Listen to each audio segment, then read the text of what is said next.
everybody, and welcome to episode 1 of the Aspire Review, the official Aspire Powerchair Football Club podcast, analysing all things from match details to powerchair football in general and getting to know the players a little bit better. My name is Charlie Mclellan, and I am your host, and I'm excited for what this podcast has to offer. Thank you to everyone who sent questions in for this episode. We answer those as well as looking back at the Slater and Gordon Premiership. Apologies for any technical issues in this episode. We're trialling new recording software, but we hope that that'll line out quickly. So if you hear any glitches on the voices, please do take our apologies for that. And without further ado, on with the episode. For episode 1, felt right to be joined by El Capitano, John Boulding. John, how are you doing, my friend? Good afternoon, Charlie. I'm good, thank you, my man. Looking forward to Christmas. How are you? I am buzzing. As we're recording this will go out tomorrow morning, but it's currently exactly 1 week until Christmas Day. What have you asked Santa for this year, John? I have asked for all my family and friends to be lovely and caring towards each other and to enjoy their special day. That's very nice. Very, very nice. Now, what have you actually asked for? I've asked for a pair of trainers and some socks. Nice. And alongside John Boulding, we're joined by someone who is most certainly on the nice list this year, and that's Aspire's star boy, Dan Mclellan. Dan, Christmas Day coming up. How buzzing are you? Oh, I'm absolutely buzzing. Just seeing all my family, spending some quality time with them. Can't really beat it, can you? No, you cannot. Right, well, let's get into the action, guys, because it's been an action-packed week in terms of powerchair football. We had game week 2 of the now Slater and Gordon Premiership last weekend. Start you off, John. Going into the weekend, it looked like an okay set of fixtures for you guys, but it seemed like everyone had that potential banana skin written all over it. Yeah, they were really tough teams. We knew, obviously, Newcastle, obviously, they came across, had a good start to the Premier League. We knew they'd be tough. Villa, we always have a tough game against. Marcus at Greenbank always gives anyone a run for his money when he's on his day. And the first game we had against Seven Oaks, we knew it was going to be kind of a sentimental one due to what had happened with Miles. So it was kind of we're looking forward to it, but not considering the circumstances. So, yeah, we knew what we had coming, but, what obviously carried on was kind of how we planned it out to be. Yeah, and John, a word for Miles Miller, because it was a desperately sad scene at the start. It was really difficult, I think, especially for me, that we saw him in game week 1 on those very courts, and then the sad news happened. And a word for what a great lad and a great member of the powerchair football community he was. Oh, he's a fantastic lad. I've known him a good number of years now. And like you say, he was great on the pitch. He was a great person to be around. I had the pleasure of actually I hosted a fantasy group barbecue at my house this year, and Miles came down to that, and it was great to obviously spend some time with him off the court, because normally we don't get that. But yeah, he was a fantastic player, a fantastic person to have around. Knowledge of the sport was second to none. And he's going to be a great loss to the sport and a great loss to the community. I always say, like, obviously this is kind of the time of the year that's hard for people with disabilities to get through, with obviously getting colds and stuff like that. But we need to really appreciate the players on the pitch when we see them, because we don't know what's around the corner, and there's so much talent on that pitch.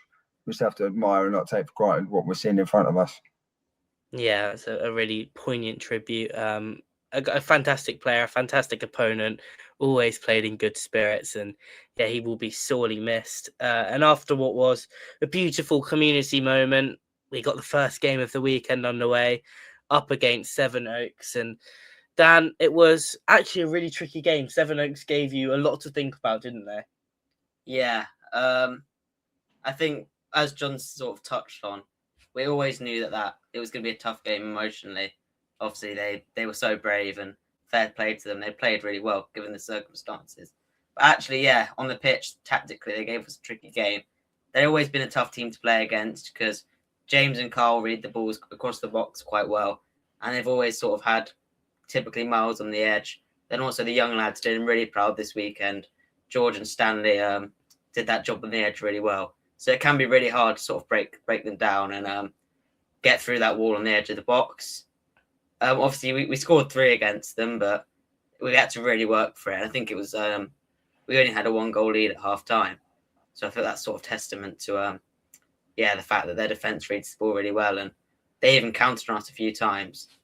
So yeah, I think they put in a good performance. Yeah, and John, a first goal of the season for you. I mean, how many times have you had to wait until game week 2 to get your first game of the season? Is this a sign of just maybe the change in system, the change in the way that the game's played now? The middleman, obviously, the ball's back to you getting cut off, and also obviously a sign of the output of your wingers.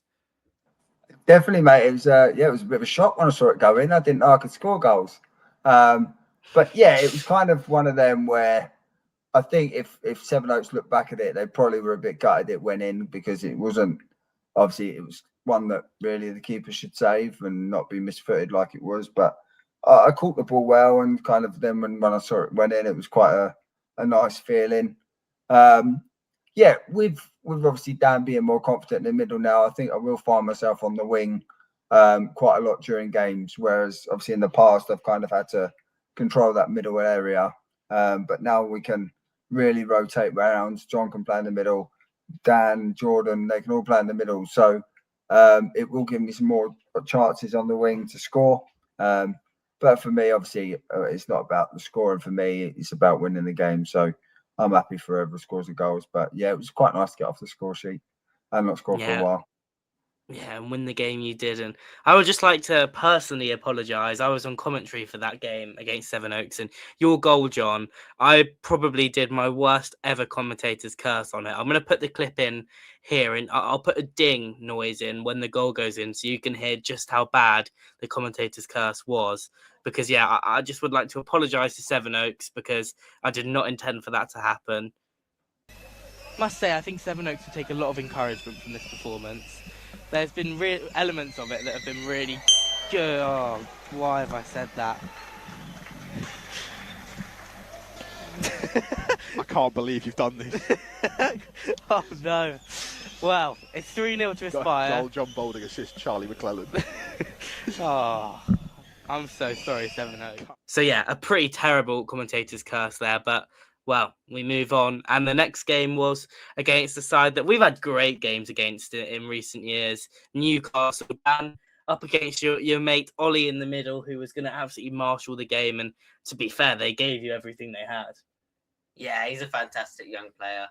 And they're a great team, to be honest. I think everyone knew that with the loss of Ethan, maybe they would struggle a little bit more than they have done, and maybe not be quite as much in the title race until as late in the season as they have been the last couple of years, where they've always been in and around it. But game week 1, they put in fantastic performances. Obviously, we're joint top with us going into this weekend, and so I don't think we looked at them, or anyone would have looked at them, as an easy game. And we knew that we sort of had to be on our best form to get the goals against them. And I think we played well in that game.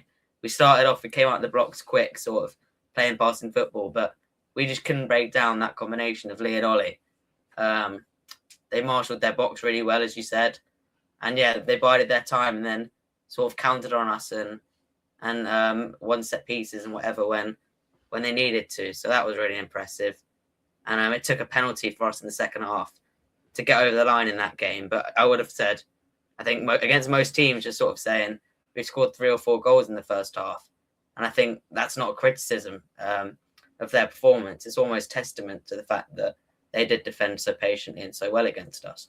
Yeah, and John, you've had lots of great battles with Ollie in the middle now. It looks like one that you really enjoy and relish, and he does too. I mean, it's such a physical player to come up against, isn't he?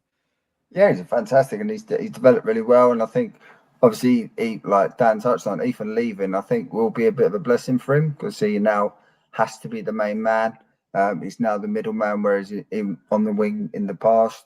And yeah, I relish the challenge. He's obviously an up and coming youngster, and I'm an old fart that needs to, keep going and try and keep up with them. So yeah, I love any battle in the middle of the pitch, and Ollie really gives me that. So yeah, it's good for me, good for him. Yeah, 100%. And obviously, Dan mentioned it was a late penalty that ended up winning the game. I mean, first of all, two questions, John. First of all, Dan said, he felt like it was a 3 or 4-0 game. You had some real chances. Was it just a case of just that final moment in that game? And second of all, when that moment did come and you were awarded a penalty, how come you didn't take it yourself? I think there was an audible gasp from the sideline when Dan stepped up to take the penalty. And what was the rationale behind that?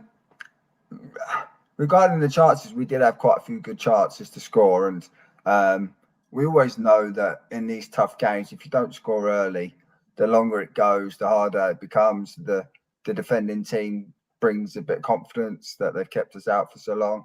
And then, when we got the penalty, Dan won the penalty, and I thought, I'm not going to be up that goal scoring tally come the end of the season, and I know my boy is. So happy to hand over to him to slot it away.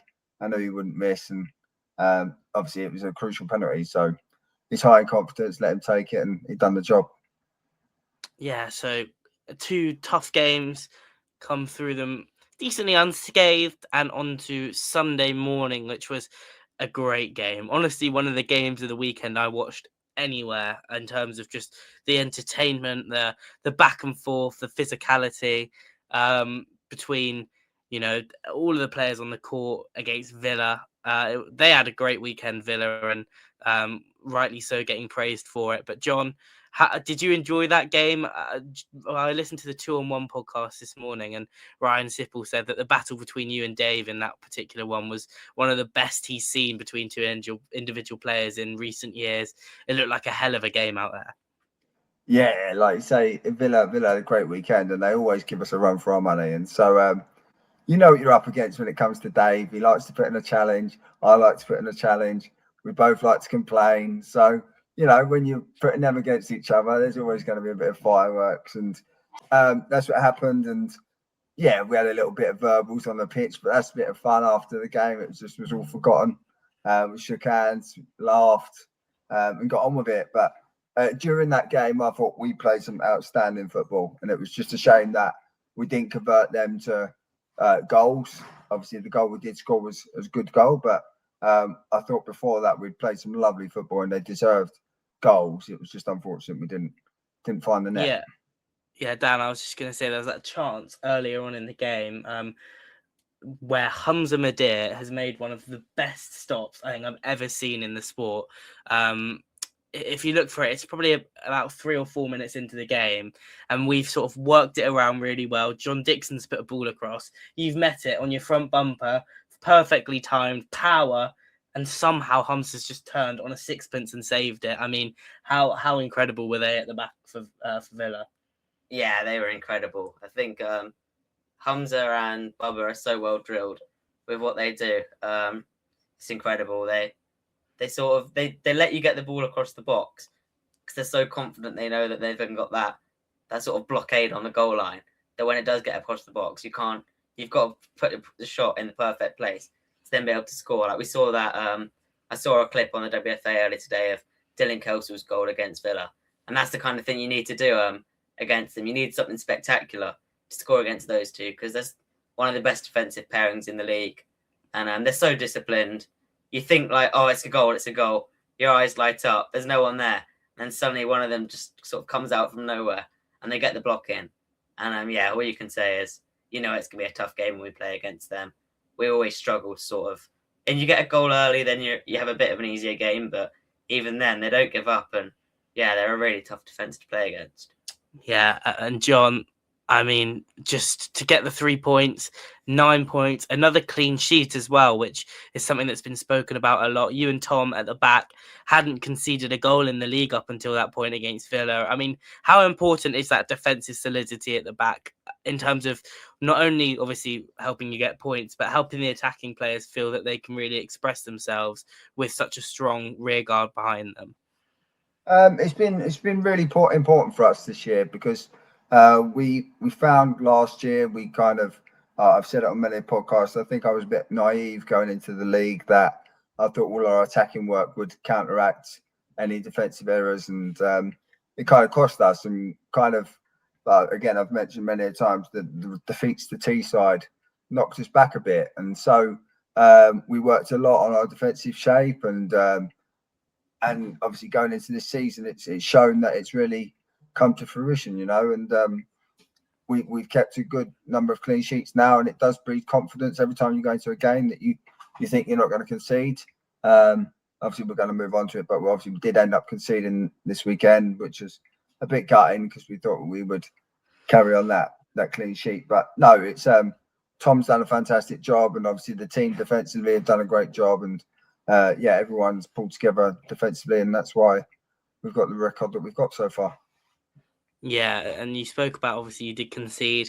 We then had the last game of the weekend against Greenbank, which looked like on paper the toughest game of the weekend. Obviously, a side right at the top of the table that had been causing problems, that had beaten Leeds already that season and ran Teesside right to the wire in the morning just before.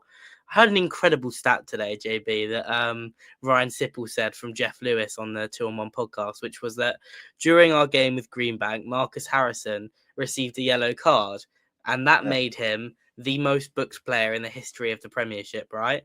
And he held that title for all of 2 minutes when you then fouled him 2 minutes later and leveled him up again. I mean, that just shows how tight the battle is between you and Marcus Harrison. And it was a real ding-dong affair out there, wasn't it? Oh, it was. Everyone knows what Marcus can do. He loves to give it. He loves to take it.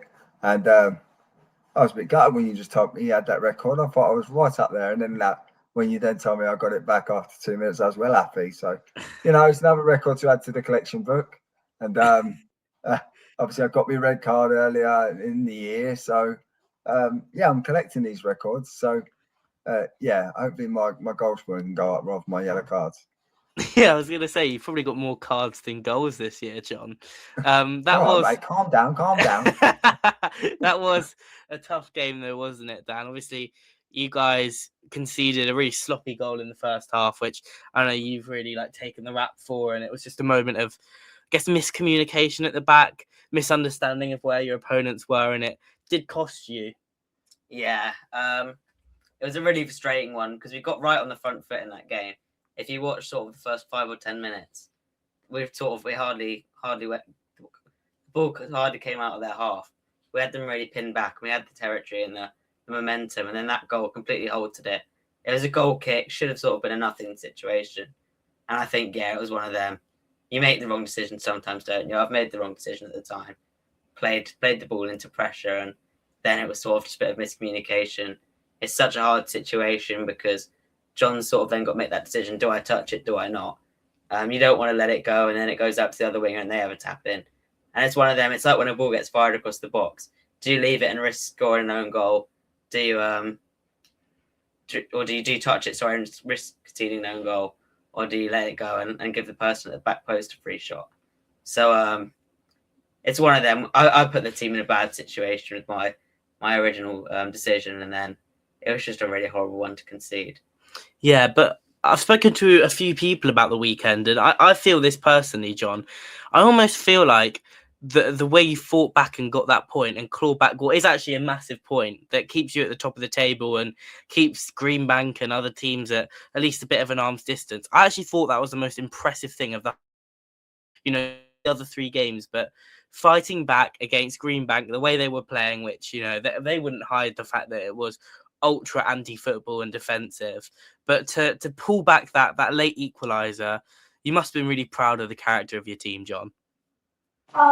Yeah, we've built a strong relationship that we've never beaten, and it is a different situation when you're playing Marcus because he can really kill the game and dribble it around like he done, and so going 1-0 down, it kind of added a bit more pressure to us to try and get the ball loose from his dribble, and then score up the other end. Yeah, we always knew we're dangerous from set pieces, and so once we won the corner, we tried a couple of times with me at the front post, and it didn't quite work. So we thought we'd switch it up a bit, and thankfully Starboy got the touch, and seeing that go into the back of the net was quite a good revealing feeling. So yeah, it was great to see it happen. Yeah, it was a really good moment, and the crowd. I mean, last sort of thing on the weekend, well, penultimate thing on the weekend, the crowd went mental. I've listened to the audio from. You can't really hear it on our pitch because I'm screaming on the commentary. But on the other audio of Leeds Teesside, which was on at the same time, you can hear the crowd noise when that equaliser went in, and they went mental. Dan, we really do have the best support in the league. Yeah, they're fantastic. I think they really. You talk about in football terms of that Everton and the Gladys Street end sort of blowing the ball into the net, and it was one of them where throughout the whole game where we might have dropped our heads or whatever, we had all the parents, all the carers, sort of shouting about the anti-football that Greenbank were playing and just cheering us on. Even when we conceded, we went back to the halfway line for kickoff. They sort of roared us on, and I think that gave us that adrenaline and that motivation to go and get the goal and have that mentality that we weren't beaten at that point in the game. And so, yeah, we can only thank them. And even at the cup final last year, it was the same. We always sort of have the biggest support and the loudest support. And we can just thank all the parents and carers for that, to be honest. Yeah, and John, you must echo those feelings. That you sent a real message of thanks into the group chat, and it did feel like it's very rare in a Powerchair football game. It feels like the atmosphere played a part, but it really did feel like the fans had Greenbank, on the back foot just purely by noise and the way they were cheering you on and staying optimistic even in the hardest moments of the game. Yeah, 100%. We know when we go to the cup finals, we have the best fans that arrive, but it's not always the cup finals that we need the help. And I really felt this weekend they were right behind us, and it does make a huge difference when you're playing and you hear constant noise, obviously cheering for you and appealing decisions, and obviously then when we scored the cheers, it was fantastic. And yeah, it's nice to let them know how much it means to us. And so when we did get back to our changing room, I did have a chat with everyone and just thank them for what they've done for us, because it did make the difference. And yeah, hopefully it will continue for the rest of the season. Yeah, and I guess that's the message to anyone on here that's listening that will be in the balcony at any point this season. Keep going, keep the team cheering on. And yeah, it does really help. And one last thing quickly before we move on. Dan, voted in Team of the Week again by your peers. It's really nice to be recognised by them. And for the second week in a row this season, you were voted in. How does it feel? Obviously, yeah, it's a great feeling to sort of be recognised by other people in the league, like commentators, players, and I'm grateful for that. The players that were also in there had great weekends, but to be honest, it's one of them where we're at a point with the team now where no matter sort of who gets in out of me, John, Tom, we all know we've played our part. So the first weekend, I think all three of us were in there, and so it shows that we're still playing such good football and it's such a team effort. And I mean, like, obviously I scored the goals this weekend, but without the assists, it would have been nothing. So yeah, grateful to be voted in and grateful to all sort of my teammates as well. So that's the end of part one, where we were looking back at the weekend. We'll now move on to part two after a short break to discuss the viewer questions and other Powerchair football things.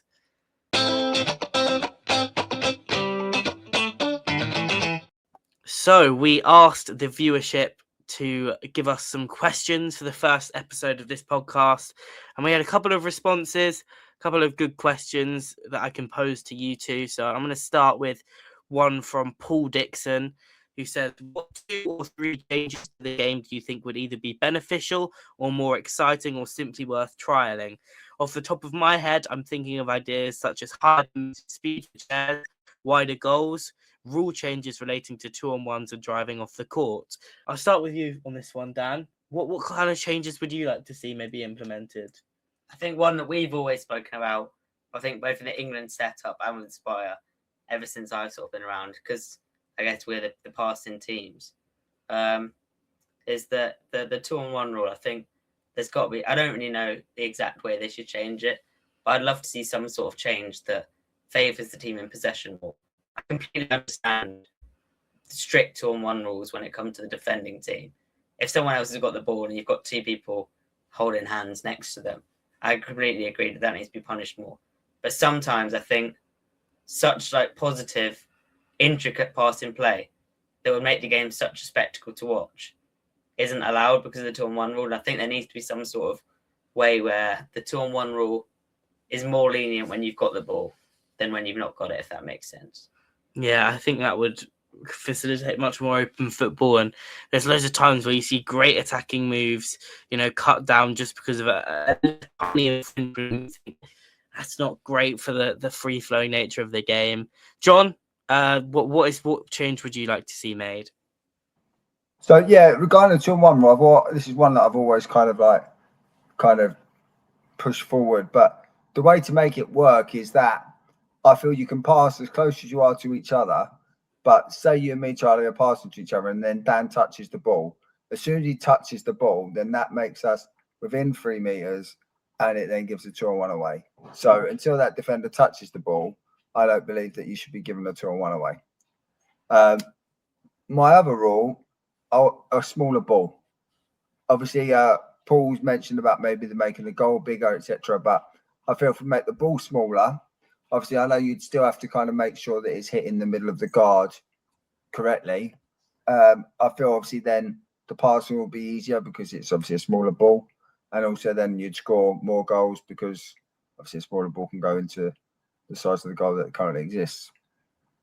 Interesting. Yeah, I never thought of the smaller ball thing, but I guess you often see the ball just being slightly too big for a gap. And maybe slightly smaller ball would change that. I mean, I'll go in with one that's this one's not really for improving the quality of the game. It's more just for me a small rule tweak, which I'd like to see that rule, which means that if a player drives marginally off the back of the pitch when they're saving the ball, I don't think a red card and a penalty is necessarily fair.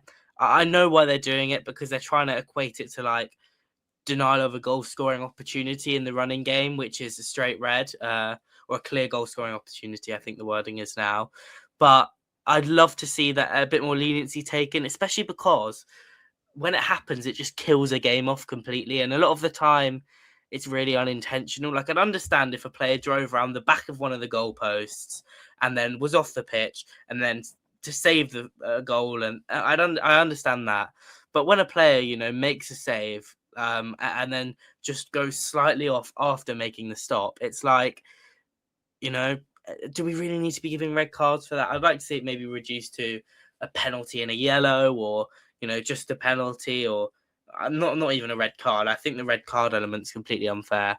I think it punishes the most minute of mistakes, and a lot of the time there's not a lot people can do about it. So that'd be my rule change. A good question from Paul.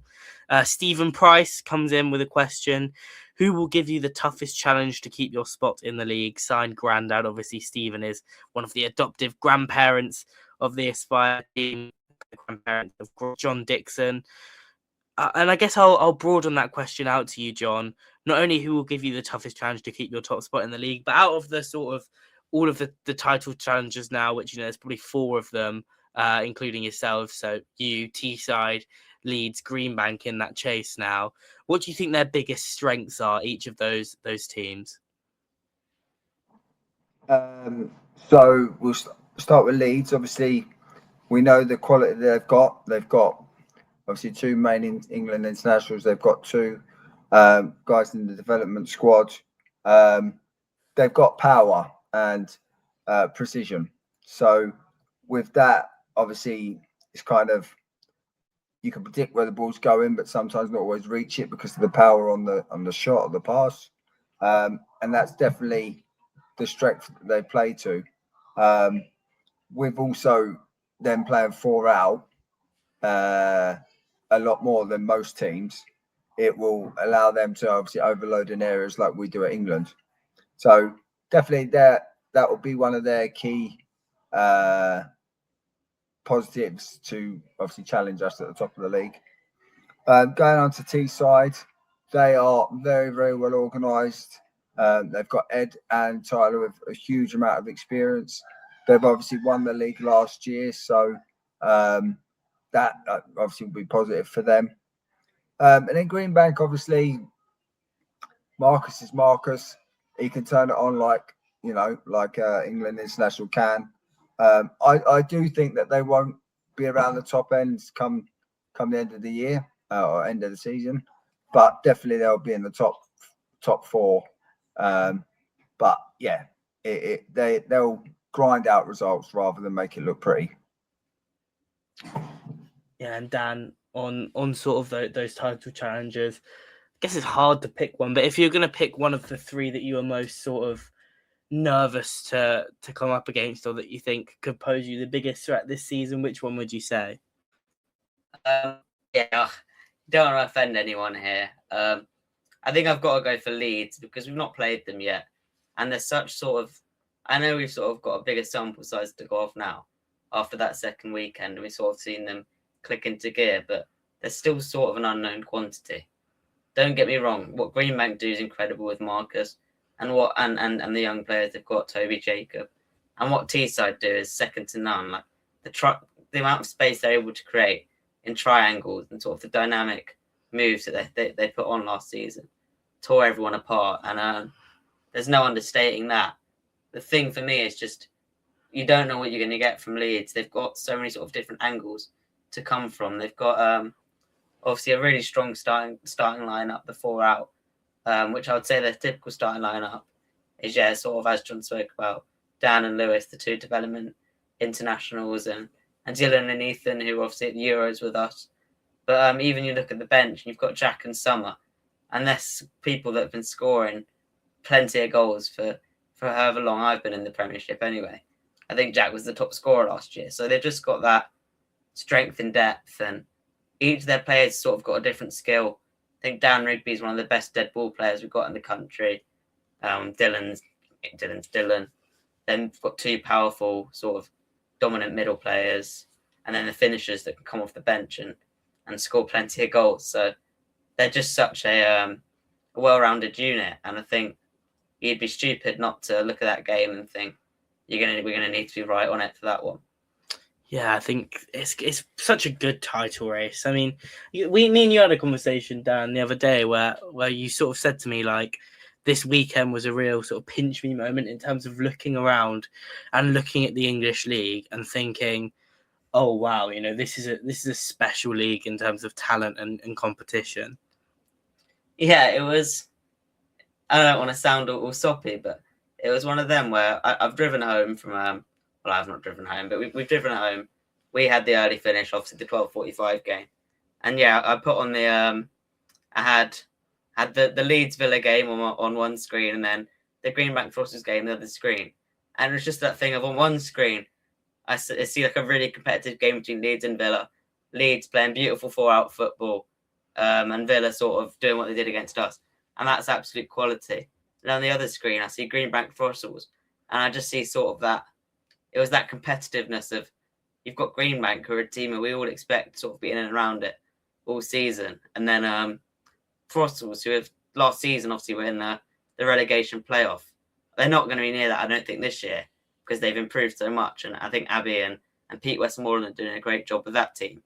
But when they went 1-0 up, I just sort of thought, this league's so unpredictable, and the talent on display where you've got games where literally the result can go either way, and you can't go into pretty much any game now assuming it's going to be a win. I think that's the sort of thing that makes you just think how far it's sort of come. Since even I've only been playing in the league, obviously 3 or 4 years in the Premiership, but even in that time, you sort of had games where if you don't show up fully, it's like a 9:15 on a Sunday morning. If you don't show up fully, you still probably expect that you're going to win 5 or 6-0. But now, if you're not on it, you don't win a game. Like we saw with obviously West Brom against GBG on Saturday morning.